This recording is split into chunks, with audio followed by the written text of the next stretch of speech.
Today on an all-new Dr. Phil.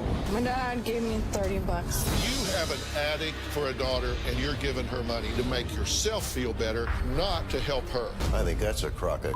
She is playing Russian roulette and spinning the cylinder every time you give her money. This is my fault. Is that what you wanted to hear? Is this father killing his daughter? She says that you have given Andy over $200,000. Are you telling me that you don't know she's buying drugs with it? He picks me up and takes me to the drug house. Why would you do that? In what world would any parent do that to their child? Let me be very, very clear. Your life is in danger. Let's do it. Have a good show, everybody. Here we go. I hate to see people suffering, and you've heard long enough. Stand by, Dr. Phil. I'm going to get you the help that you need. In 5, 4, This is going to be a changing day in your life. go, Dr. Phil.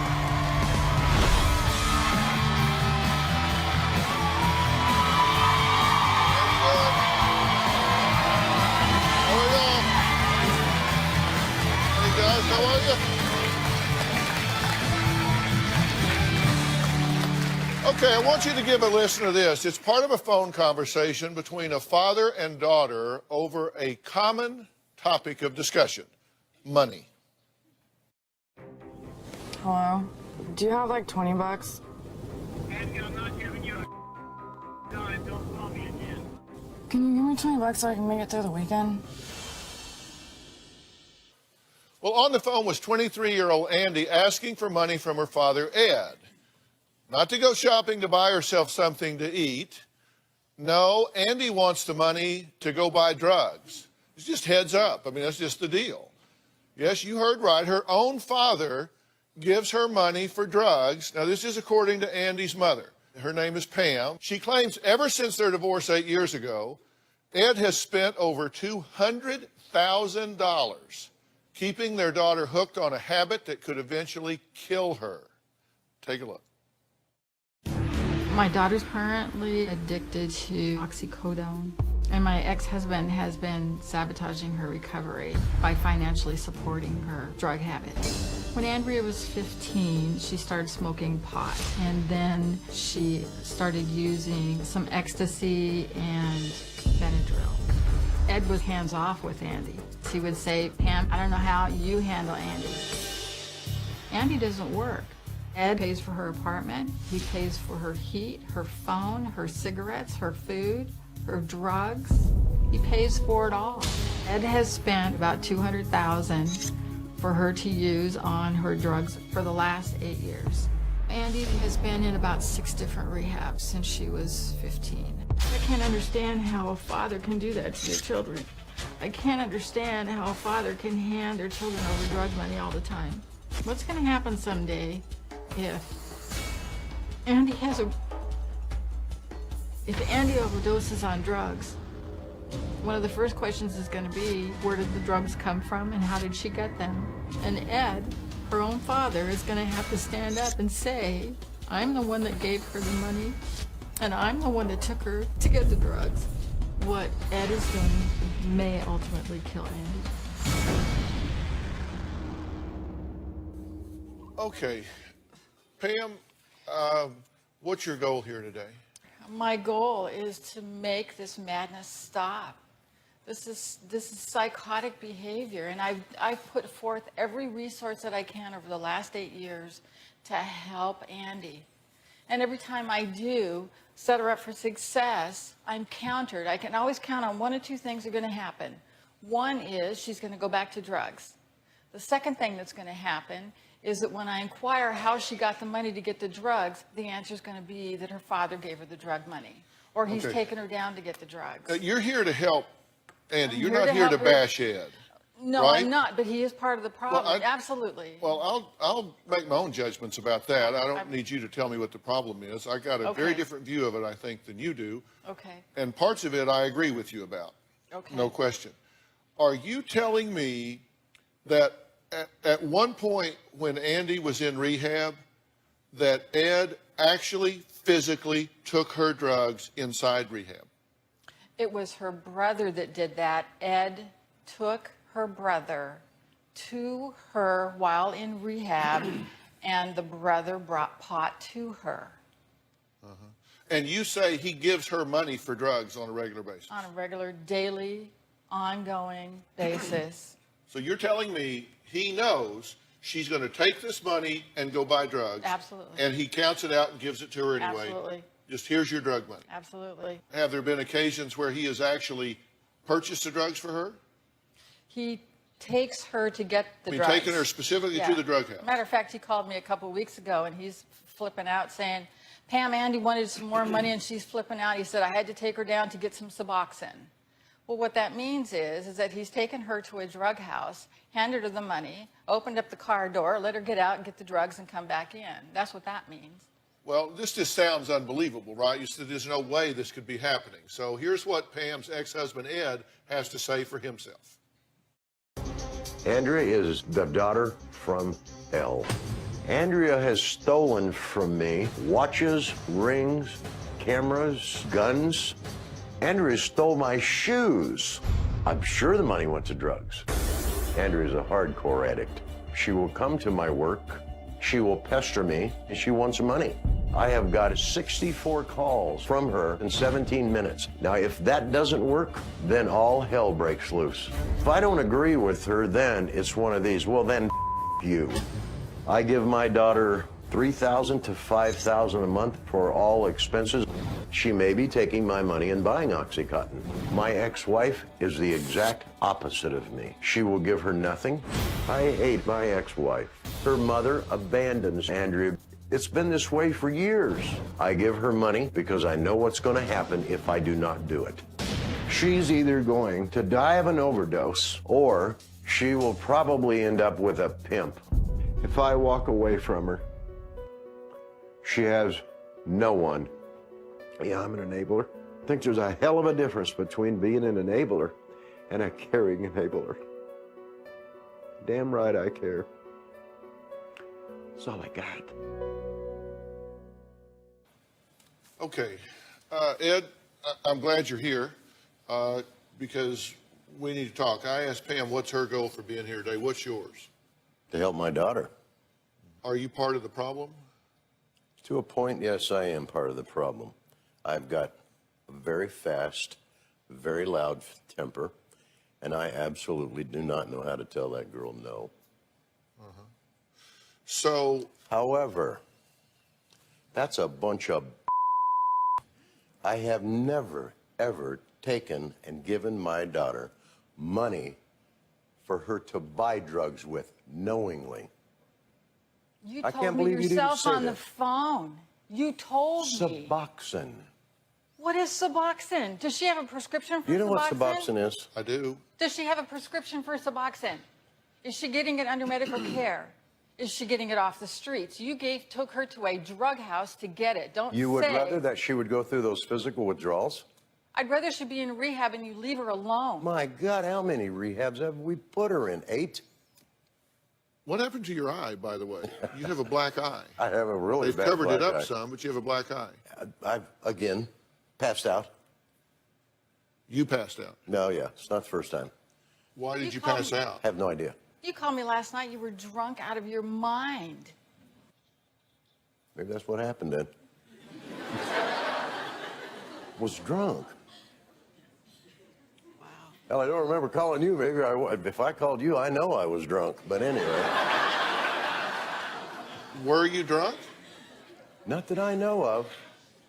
Wow. Well, here's what you told us. You said, quote, you were hit on by a woman outside Oh, no, your no. hotel last night, that Yes. the woman told him she likes older men, that the woman asked him if he knew Los Angeles was the capital of the porn industry. The woman asked if he knew what OxyContin was, told her he was not interested. Pam said he sounded drunk as a skunk on the phone. He claims he woke up in the middle of the night and fell in the bathtub and got a black eye. Thought he was having a stroke this morning. I know about the gal outside. But yeah, I could have fallen. It could have been in the bathtub when I fell last night. I really don't know. I don't. Well, you know, I've been in this profession for 35 years, and when I was in private practice, my specialty was brain and central nervous system. That's what I focused on. Yeah. And I'm trying to ascertain why you just blacked out and fell over in a bathtub if you did. Do you have a brain tumor? Do you have an equilibrium problem, or did you get drunk? There are reasons Yeah, I'd that had a cause few this. drinks last night. There's no doubt about it. Maybe you have a problem counting. I've had that problem too. Yeah. I mean, maybe you're I have a drinking hell of a more lot than you of realize. problems, don't I? Maybe you're drinking more than you realize. You're killing your daughter. What do I do? Tell me what to do. Do you really want to know, or is this just a glib question? I think that's a crock of And later, Why would you do that? to keep her from the... In what world would any parent do that to their child, for God's sakes? And this is my fault. Is that what you wanted to hear? I'm guilty as hell. Now what? Tomorrow on an all-new Dr. Phil. My 16-year-old stepson is in a gang. I've seen people die, people kidnapped. Never thought that would be my son. Young and privileged, you've mugged people. How do you feel good about that? I don't feel good, I just felt in control. and in a deadly gang. I want to ask a question I have never asked a teenager before in my entire life. Have you committed murder? Tomorrow. Then on Friday, they both claim they're the one he loves. You say you were engaged. He gave me this ring. But what does he say? Did you ask her to marry you? Not that I can recall. That's Friday. I have a very fast, very loud temper. And I mean, it can go from 0 to 120 miles an hour in 2 seconds with Andrea. And I will, don't go there with me. You know what's gonna happen. I actually stopped the car one time and turned and looked at her and doubled up my fist, and I said, what I wouldn't give for you to be a guy I would bash your face in. She says that you have given Andy over $200,000 for drugs. I've probably given Andy over $200,000, and I'd say, yeah, probably the last 8 years. Oh, no. Oh, yeah, probably. Has she been an addict the last 8 years? Pretty much. Okay, she says you've taken her drugs in rehab. I have? That's what she said. The brother. I never. You took her brother who had drugs? Yes. Okay, I took you her brother said you to see her took. once in rehab, yes. Did he take drugs to her? I found out later, I think he took her marijuana. I think he did, and Andy wouldn't take it. That would be yes. Told Andy that you were dying of cancer. Did you tell you were dying of cancer? And I was dying of Cancer. Who told her that? You. No. Many times for the last several years, even before we got divorced, he said, the doctor found black spots all over my lungs and I'm dying of cancer. He said, and I'm dying. Not I'm going to. I am We dying were of talking cancer. about smoking. That's how this stuff gets turned. Histoplasmosis, the lungs, the cobwebbing of the lungs. I have 7 different spots on there. If I don't quit smoking, that can develop into cancer, blah, blah, blah. That was the You know how many conversation. times you've been dying? Okay. Well, I think if you had lung cancer, I'd long gone been dead, don't you? I would think so. That's what I was thinking too. Well, that's good news. My I'm question pretty is, are happy to you? hear it, actually. My question is, did you tell her that you were dying of cancer? No. Okay. Have you bought her 3 cars, a Saturn, a Mitsubishi Eclipse, and a Cadillac Escalade over the last few years? Well, yeah, PT Cruise and a Honda too. Okay, so 5 cars. Okay, once Andy, No, 7, but go ahead. all right, 7 cars. Once Andy gets clean in rehab, you still give her money when she gets out. She gets out course and asks I you do. for money, you give it to her, okay? And you pay her rent and all of her bills. That's correct. Okay, now listen. I understand what you said at the end of your tape piece. You said, yes, I'm an enabler, and I am a caring enabler. Let's play that again. I want you to hear this. And a caring enabler. Damn right I care. That's all I got. You said, I'm a caring enabler. Mm-hmm. Damn right I care. It's all I've got. That's correct. All right, so you agree that you are an enabler. Absolutely. You've got a daughter that's been an addict for 8 years. You've been giving her money for 8 years, in your wife's estimation, about $200,000. You pay her rent, provide her cars, give her cash.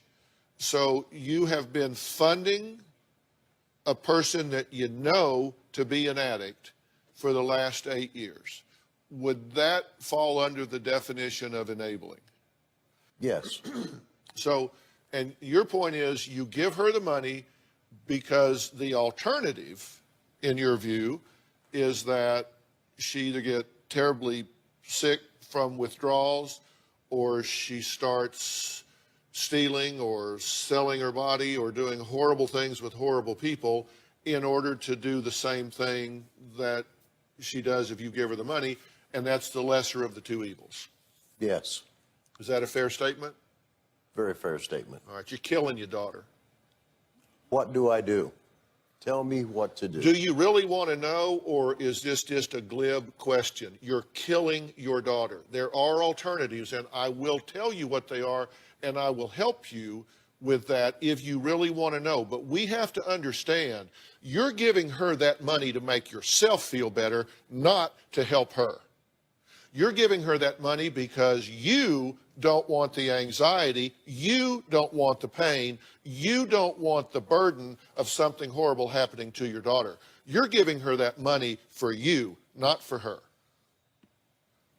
I think that's a crock of but I'll go along with it. All right, tell me why. Listen, if what I tell you won't withstand challenge, then we'll throw it out. But if you want to debate me on that, I'm easy to find right here. So why is that a crock?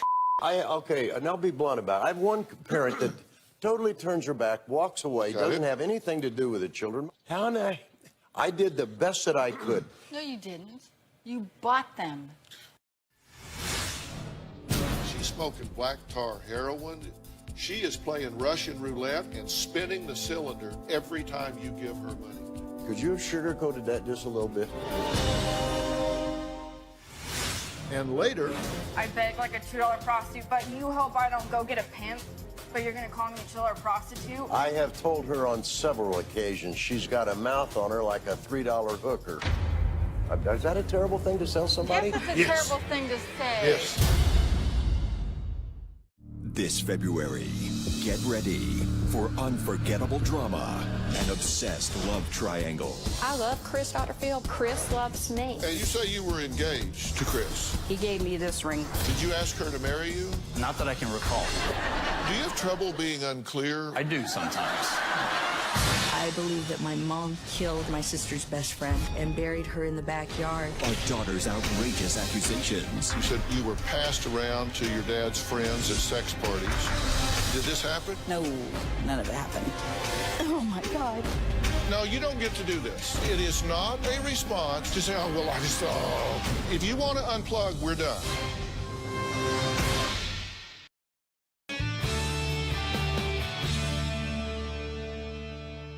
Let me give the inventory for Pam that you gave to us. Here's what he says, that you have criticized Andy all your life, that you frequently criticize her, that you claimed chronic fatigue in order to avoid caring for her as a child, and therefore there was not a connection. Syndrome. That you lacked mothering instincts, you never even hugged the children, you put her in daycare at 3 weeks old, that you didn't care whether she was cold, sick, or hungry. If she was on drugs, she's out. She's gone. Wants to be the center of attention above Andy, and that Andy had to live with her boyfriend when Pam wouldn't let her come home. She says you are he says you are condescending, that you kick Andy out unless she does things your way, and that you're jealous of her good looks and won't let her even use your hairstylist. How much of that did I cover correctly? You know, Did you or did you Hey, not just tell her leave when me she quiet for got a out minute. of the last rehab? this She had opportunity 9 months. is for Andy, and you want to dishonor this opportunity by a bunch of lies like that. Hell, I I'm should have dying of expected cancer. it to be Probably I'm a liar, typical. too, It to was boot. absolutely typical Did you for not you. tell her when she got out of the last rehab that you have wanted nothing to do with her for 9 months? Hell, why? Why? Do you dispute everything up there? I dispute everything up there with Gotcha.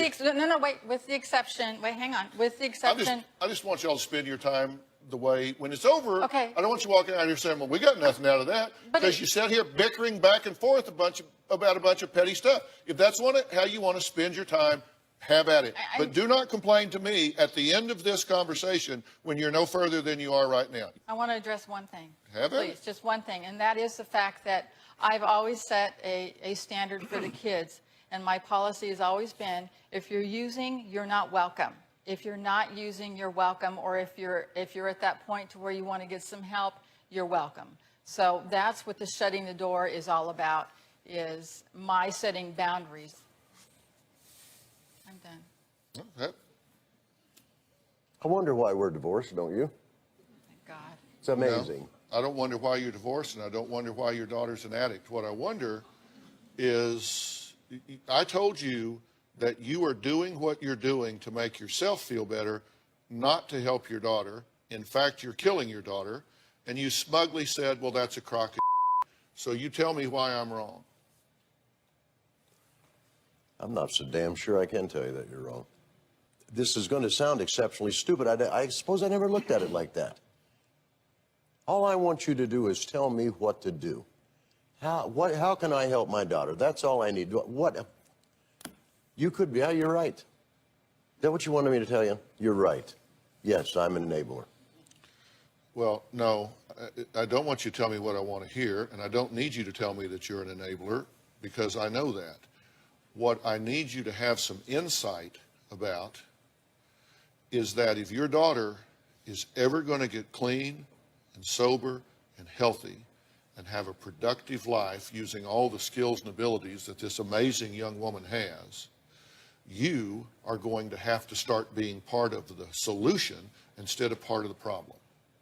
And you are going to have to start being part of the solution instead of part of the problem. Mm-hmm. And in order for that to happen, you've got to have that light bulb come on over your head. You're parenting out of guilt. You're doing this for her because you can't stand to see her suffer, because you can't stand to live with the possibility that she's out being exploited on the streets. And so to make yourself feel better, you give her this money, knowing full well that she's going to spend it on drugs. And this is never going to get better if you don't man up and be a father instead of enabling her to be an addict. And she's been to rehab 6 times. Well, you two can take one thing to the bank. I ain't going to be number 7 unless you two get on board, because you don't want to sabotage my rehab for her, because I will haunt you till the ends of the earth. You will not sabotage this girl with emotional sabotage or financial sabotage. You won't run your own agenda. If she goes to a rehab I put her in, then your ass is working for me. And that means you're going to run my agenda, not yours. You are well-intended, but terribly misguided. Could you have sugarcoated that just a little bit? Probably could have, if she wasn't 8 years into this and could wake up dead tomorrow. She's smoking black tar heroin. She is playing Russian roulette and spinning the cylinder every time you give her money. And that has to stop. So what is my agenda? Stay the hell away from my daughter?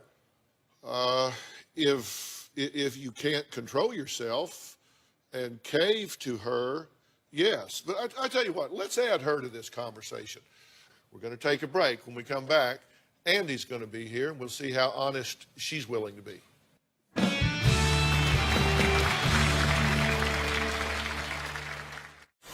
I'm gonna go get this money and then go see my guy and get a half from him. My dad gave me $30. Ouch. It burns my throat.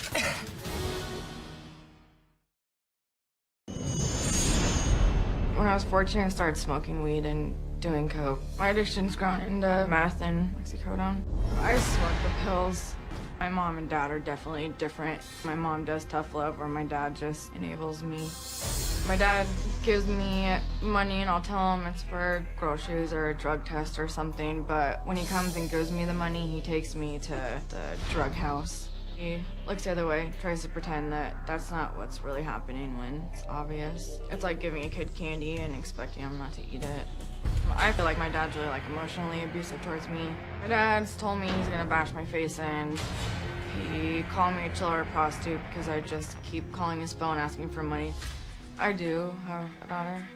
My addiction just doesn't let me be a mom to her because I just can't get clean. I just don't want to keep using. I just want to get over this. All right, Andy. It's good to meet you. You're a drug addict, true? Yeah. And you're currently addicted. Yes. And you're currently using. Yeah. And are you high right now? No. You've been to rehab 6 times, and you're an active addict. So what's happening that you don't seem to be able to get this worked out? Honestly, I can get money when I come out.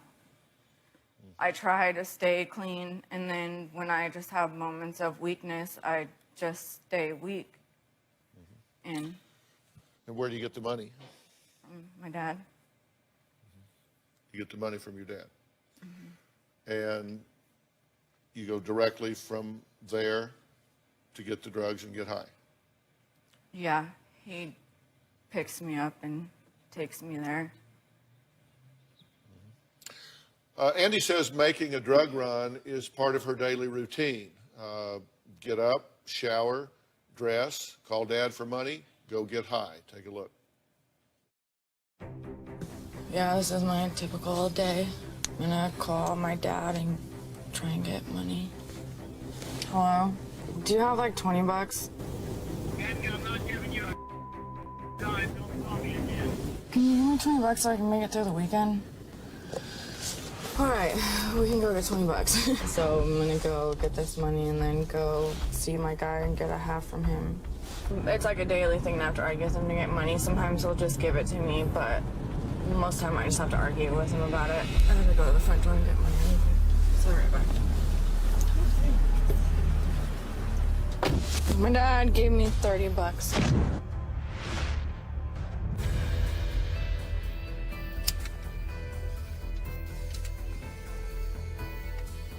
You feel a lot better halfway through it.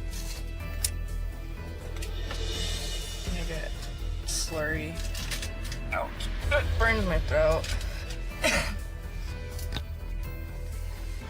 definitely feel better now. It's like a daily thing. I wish I could just wake up and feel normal. Have you ever seen her do that? She had a pill there, and she was lighting it from beneath. What is it? Oxy. Oxy. So she calls you, gets the money, goes from there, gets the drugs, smokes them, gets high, and then calls you again. A lot of times she will call me. I'll go pick her up, take her there, give her the money. She'll come back out and show me, am I correct, a strip. It's Suboxone strip or a generic Suboxone. What's that stuff for then if you're still using? Why would you do that?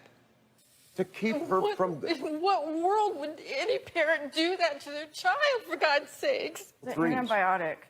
It's not a Suboxone. Aren't those strips Suboxone? It's been the same thing every single time. Those pills I show you, it's an antibiotic. It's not Well, I am Suboxone. a idiot, aren't I? It wasn't that I handed her 200 grand and said, here, go screw up your life. Well, actually, kind of you did. Actually, I kind of did, didn't I? Yeah. Because this is just what you've told us. This is just for the last few months. In August, you made 2 ATM withdrawals. Ted gave her $100 for that. In September, you made 20 ATM withdrawals for $1,260. You gave her that. In October, 29 ATM withdrawals for $1,780. In November, 3 ATM withdrawals for $280. So just in that time, you've given her $34 and $20. I do my homework. 54 ATM withdrawals that you say were for cash for her. Sounds about right. That means 54 times you gave her money to go buy drugs. Knowingly or yes? Okay, yes. You have an addict for a daughter and you're giving her money. Are you telling me that you don't know she's going and buying drugs with it? No, I'm not going to tell you that. So I didn't want my daughter to suffer for anything. And this is my fault. Is that what you wanted to hear? Because it's true. What I want to hear is that you acknowledge that you have been making it possible for her to get drugs by giving her money that she goes and buys them, and therefore that you're willing to stop that. I am willing to stop that, and yes, I realize that. So I'm guilty as hell. Now what? How do I eliminate it? How do you eliminate when you love it so damn much? You don't want them to suffer. It's interesting that you say that because here's what she says, and this is a quote. She says, "My dad hates me. He doesn't know how to love me." I That's a hate quote my from her. daughter's behavior. Straight told me you hated me. Have you told her you hope she overdoses and dies? God, no. Yes. One of these Yes, you days did. you would overdose and die. Yes, you even told me on the phone. Why in God's name would I hope? I don't you know. would Why overdose? would you say it? Well, that's the dumbest thing I've ever. What the hell Yeah, kind no of an animal kidding. do you think I am? When she calls you for money, do you call her a whore? I beg like a $2 prostitute, but you hope I don't go get a pimp, but you're gonna call me a $2 prostitute? I have told her on several occasions she's got a mouth on her like a $3 hooker. Is that a terrible thing to sell somebody? Yes, it's a terrible thing to say. Yes. Yes, the that matter would with be you? that would be on the list of don't say. I'm getting there. Yeah, let's take a break. I'm going to try to make sense out of this next and put some verbs in my sentences about exactly what needs to happen. I'm going to answer Ed's question. What do I do now? We'll be right back.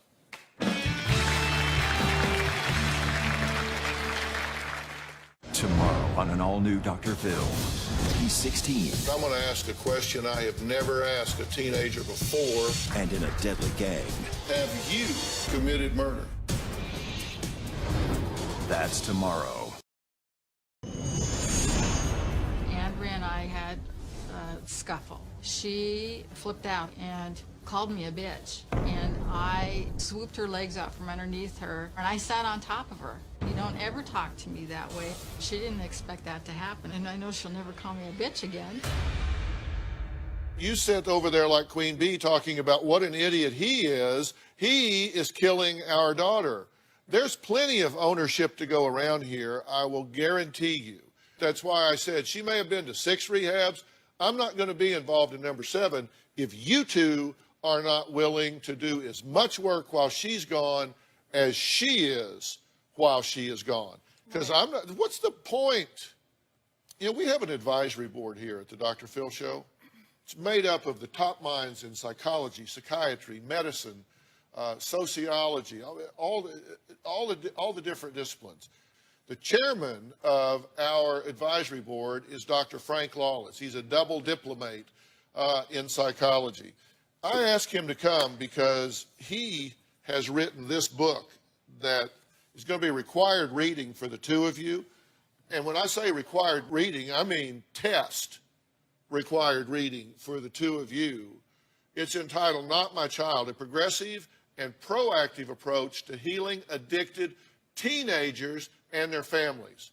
Now, why do you think I chose this book that says teenagers to deal with this situation? Because that's basically mature-wise where she is. I know that her maturity and her brain is stunted It when she clearly started stopped using at drugs. 14 or 15 years Right. of age. That's Right. what you're dealing with here, which is why you expect a more mature response. But when you do the drugs that you've done, it changes emotional development. It is stunted. Neurologically, you are impacted. And so this is, let me tell you, if and at home, you got a kid you think are on drugs or is vulnerable to it, this is not a book, it's a Bible. You need to read this, you need to study it. Dr. Lawless, I asked him to come here. Say hello to Dr. Frank Lawless.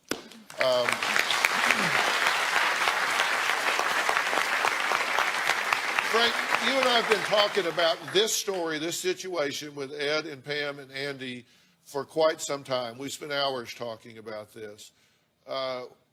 What's in this book for these guys? What's your number one point that has to happen here for her to have a chance to stay alive?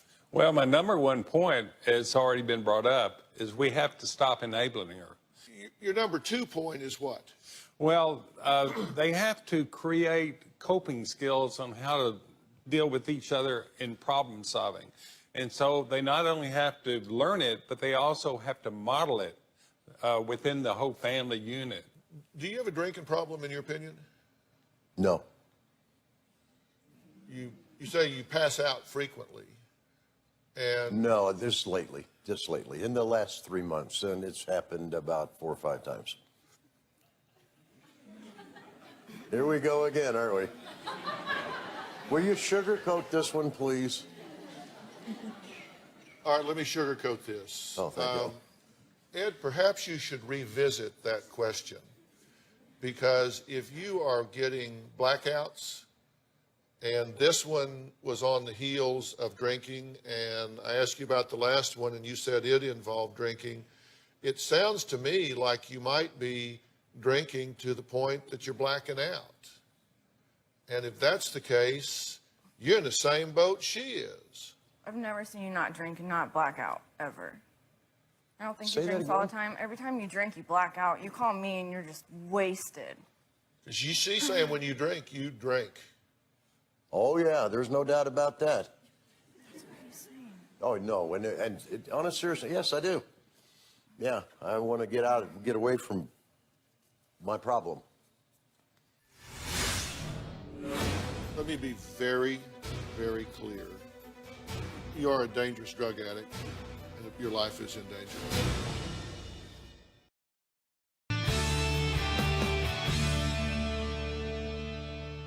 You have a child.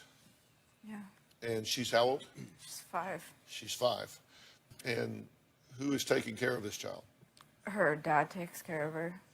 He's tired of my addiction, too, because it takes me away from her and being with her as I should be. And you have a parenting plan that you need to comply with in order to have access to her, correct? Yes, I do. I have a parenting plan that has visitation. It says you have to be enrolled in a drug treatment and provide proof of completion to the court and the father, right? Yeah, this is a new parenting plan. This is a new parenting plan that we just signed. Right, November 13th. Yeah. The mother shall attend weekly NA meetings for a period of 6 months and provide proof of attendance. Mm-hmm.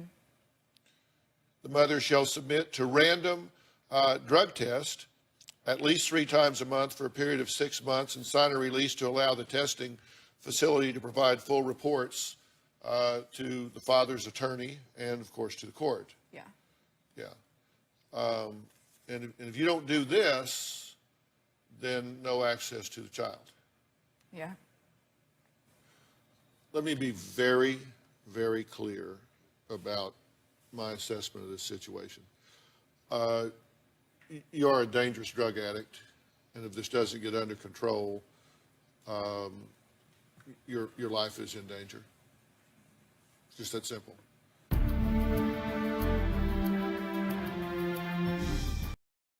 Want to get something off your chest? Sign up for the drphil.com community and weigh in on your favorite episodes and share your personal stories with other community members. Plus, get started on your own blog to share your thoughts on the topics that interest you most. I'll be reading those message boards. Log on to drphil.com today. This is not an Andy problem. This is a family problem.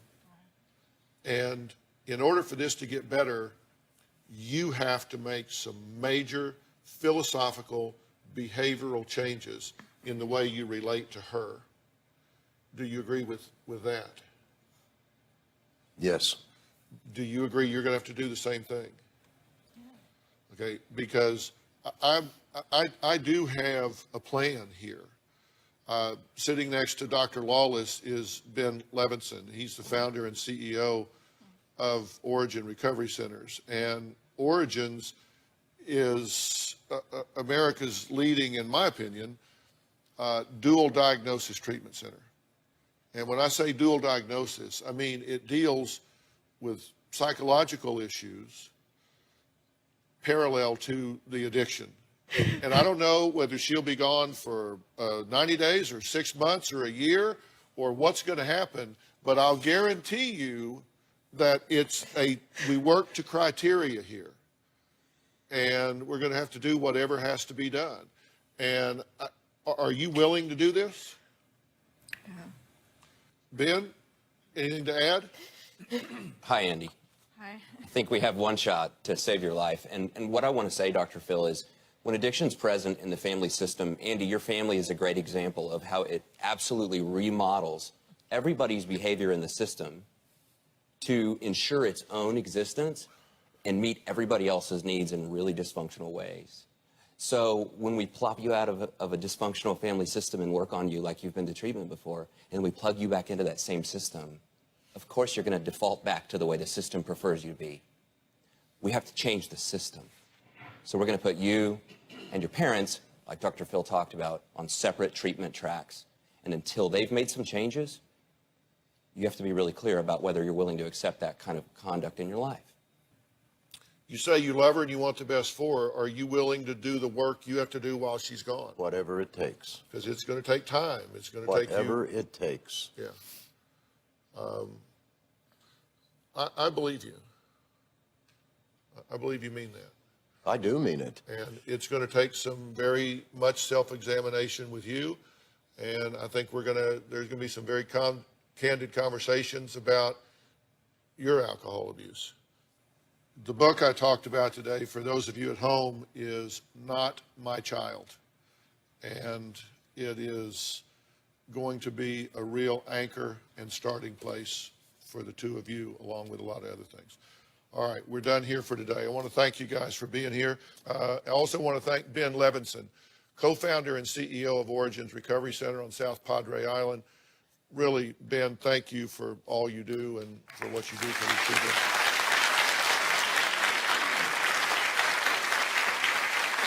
Finally, I want to thank Dr. Frank Lawless for his insightful and encouraging advice for this family, and his book, Not My Child, A Progressive and Proactive Approach for Healing Addicted Teenagers and Their Families, is now available in bookstores.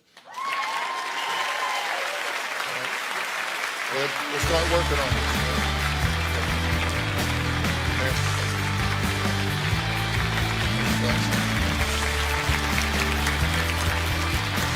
Thank you, guys. See y'all.